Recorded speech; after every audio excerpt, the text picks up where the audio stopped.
What happens when Hollywood royalty meets late-night television's most polarizing host? You won't believe what unfolds when two titans clash in front of a live studio audience, creating one of the most explosive confrontations in talk show history. Last night's episode delivered drama that nobody saw coming, setting social media ablaze and leaving viewers stunned by the sheer intensity of what transpired. Before we get into this incredible story, make sure you hit that subscribe button and drop a comment below, because you're not going to believe what unfolds when respect meets disrespect in the most uncomfortable television moment of the year. The stage was set for what should have been a routine promotional appearance. Denzel Washington, the legendary actor whose career spans decades of critically acclaimed performances, had arrived to discuss his latest directorial project. The audience buzzed with anticipation as they prepared to witness greatness in conversation with late-night television. But from the moment Stephen Colbert strutted onto that stage, something felt different. His usual theatrical entrance carried an edge, a smugness that seemed to permeate the studio atmosphere like an unwelcome fog. The cameras rolled and the familiar theme music faded. Colbert's opening monologue took an unexpected turn.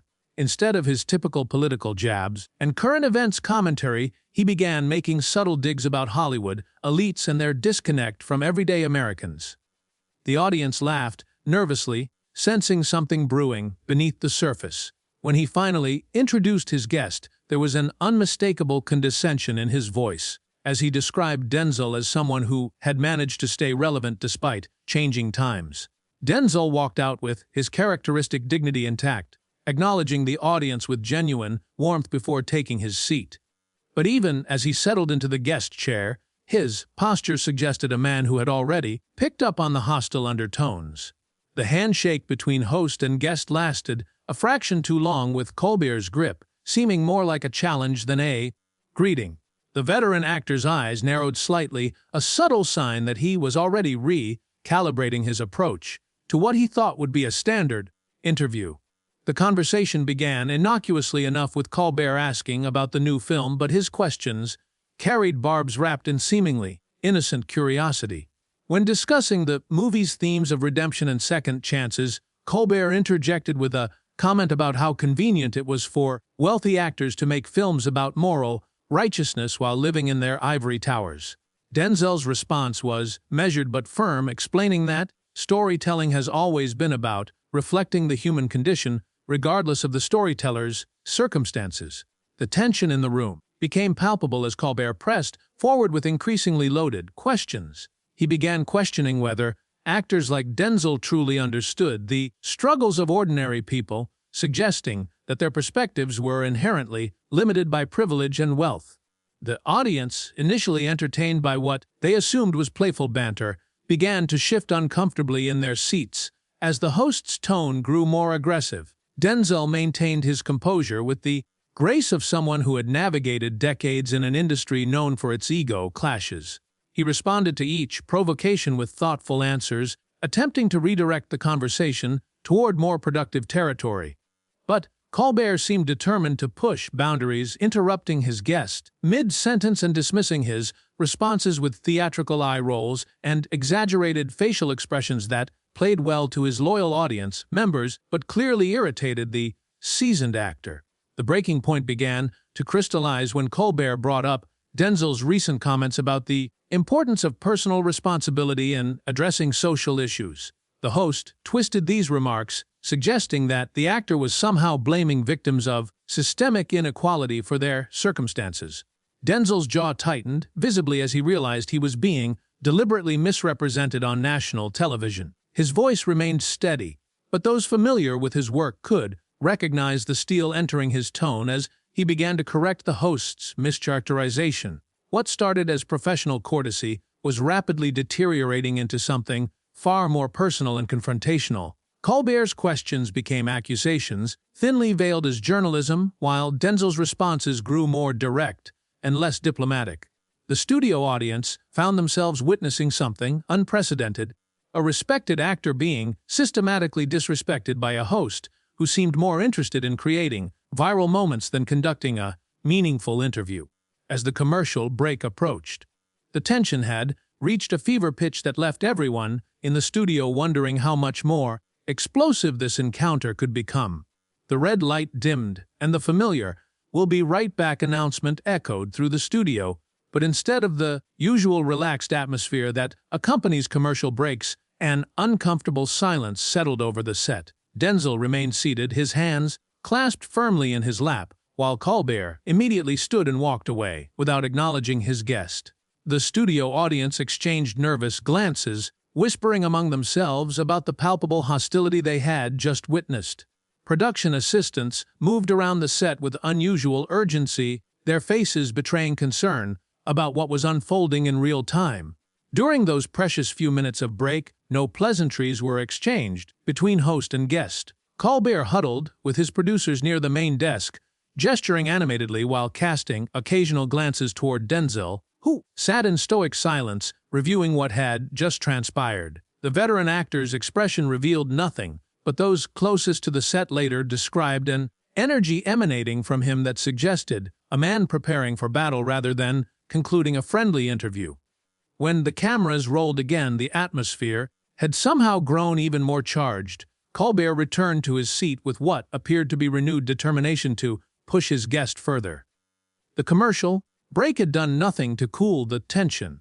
If anything, it had given both men time to steel themselves for what was about to become an unprecedented display of on-air conflict. "Welcome back," Colbert announced with forced enthusiasm, his smile not quite reaching his eyes.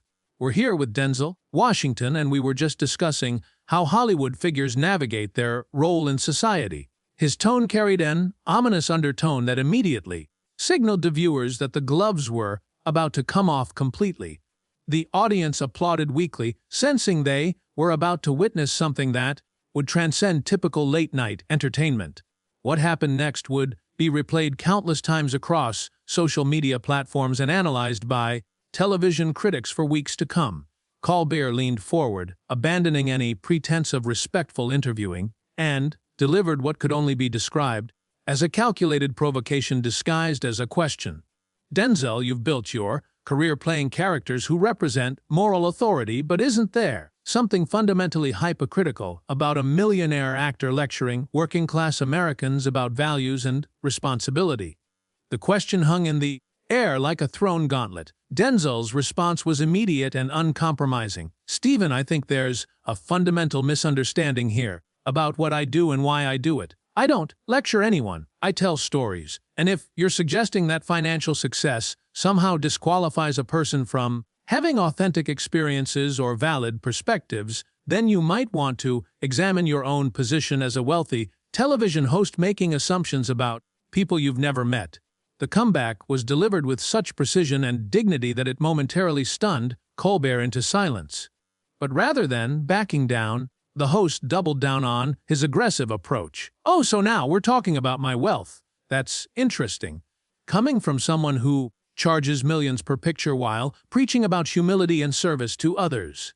"Actually," Denzel replied, his voice rising slightly but maintaining its controlled cadence, "we're talking about respect, something that seems to be in short supply on this stage tonight. I came here to discuss my work, not to be ambushed by someone who apparently has more interest in creating controversy than conducting an actual interview." The studio audience had gone completely silent, recognizing they were witnessing something extraordinary. This wasn't the playful sparring that typically characterizes late-night television. This was raw, unfiltered conflict between two strong-willed individuals who had reached an impasse. Camera operators adjusted their positions to capture every micro-expression, sensing they were documenting television history in the making. Colbert's response revealed just how far he was willing to push. "Ambushed?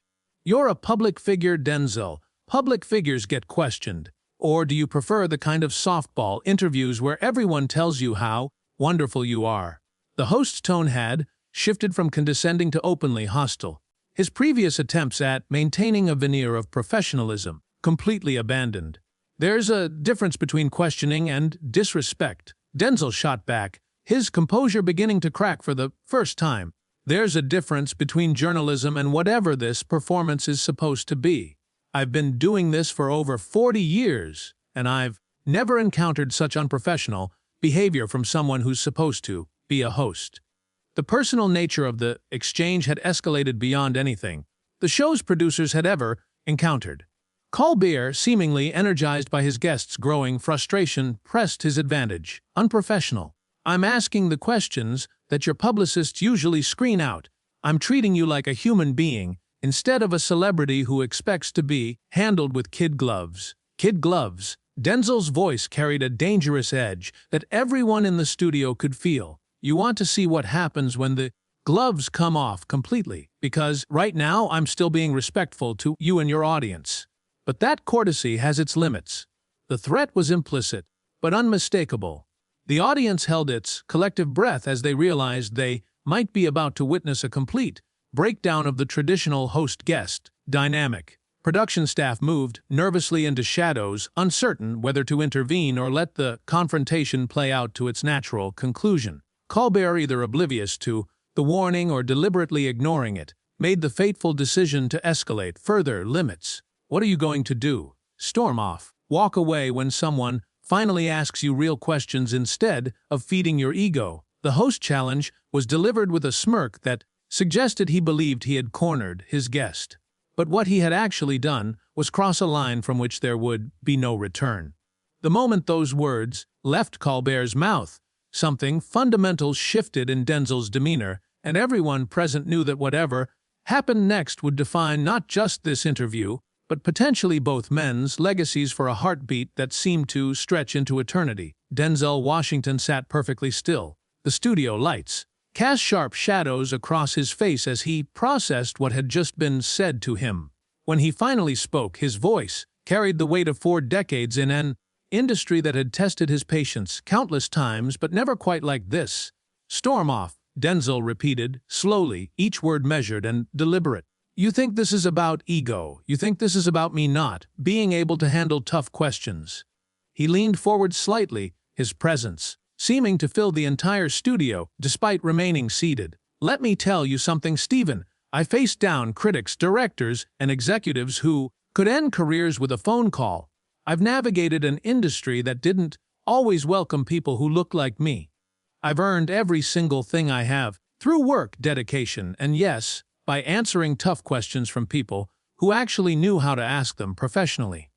The intensity in his voice was building with each sentence, and Colbert's smirk began to falter as he realized he might have miscalculated the kind of man he was dealing with. The studio audience was completely captivated, sensing they were witnessing something that would be talked about for years to come. But what you're doing here, Denzel continued, his voice rising with controlled fury. This isn't journalism. This isn't even entertainment. This is a grown man using his platform to disrespect a guest for no reason other than his own amusement. You want to know what's really hypocritical? A host who makes millions, playing a character on television, questioning the authenticity of actors who've dedicated their lives to their craft. Colbert attempted to interrupt, but Denzel raised his hand with such authority that the host actually stopped mid-sentence. No, you've had your say. Now it's my turn. You asked me here to promote my work, but instead you've spent the entire time trying to tear me down. Why? What did I ever do to you? What did any of us do to deserve this kind of treatment? The question hung in the air, and for the first time since the interview began, Colbert seemed genuinely at a loss for words. His usual quick wit and theatrical responses had deserted him in the face of Denzel's righteous indignation.